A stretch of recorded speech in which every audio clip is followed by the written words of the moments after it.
అందరికీ నమస్కారం.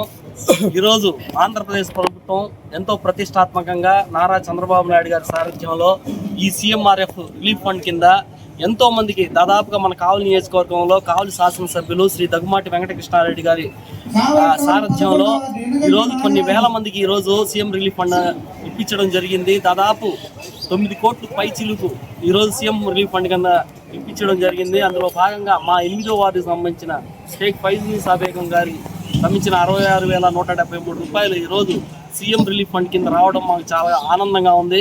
ఇది ముఖ్యంగా చాలా మందికి ఆరోగ్యానికి సంబంధించి కొన్ని లక్షల రూపాయలు ఖర్చు.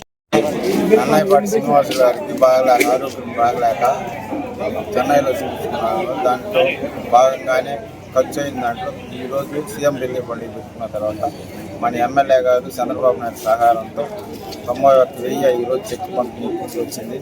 వాళ్ళకి చంద్రబాబు నాయుడు గారికి మన ఎమ్మెల్యే గారికి కృతజ్ఞతలు చెప్తున్నాం. ఊరు తరఫున గ్రామస్తుల తరఫున అత్యధికంగా అన్నయ్యపాటి శ్రీనివాస్ తరఫున.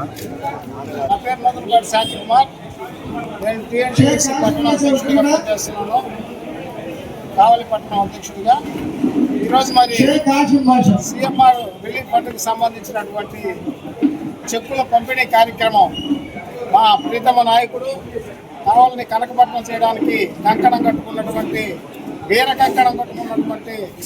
దగ్గుమాటి వెంకట కృష్ణారెడ్డి గారి ఆధ్వర్యంలో వారి యొక్క అభిమానంతో మరి ఎంతో మంది ఆరోగ్యపరమైనటువంటి సమస్యలకి ఆర్థిక సమస్యలకి పరిష్కారంగా సీఎం రిలీఫ్ ఫండ్ ని ఈరోజు మరి బెల్లంకొండ సరోజనమ్మ గారికి ఈరోజు ఈ చెక్కులు పంపిణీ చేయడం జరిగింది. ఈ సందర్భంగా మరి చంద్రబాబు నాయుడు మన ముఖ్యమంత్రి గారికి ధన్యవాదాలు తెలియజేస్తున్నాం. అలాగనే మన ప్రీతమ నాయకుడు దగ్గుమాటి వెంకటకృష్ణారెడ్డి గారికి కూడా ప్రత్యేకంగా ధన్యవాదాలు, అభినందనలు, నమస్కారాలు తెలియజేస్తున్నాను. నమస్తే అండి. ఇప్పుడు దాకా హాస్పిటల్లో మాకు అయిన ఖర్చుకి సీఎం రిలీఫ్ ఫండ్ కింద చంద్రబాబు నాయుడు గారు దగ్గుబాటి వెంకటకృష్ణారెడ్డి గారికి కృతజ్ఞతలు తెలుపు 66,176. ఏమనిపిస్తుంది మీకు? చెక్కు తీసుకున్నారు కదా, ఎలా? నా జీవితంలో ఇదే మొదటిసారి గవర్నమెంట్ సొమ్ము తీసుకోవడం. సంతోషంగా ఉంది, చాలా సంతోషంగా ఉంది.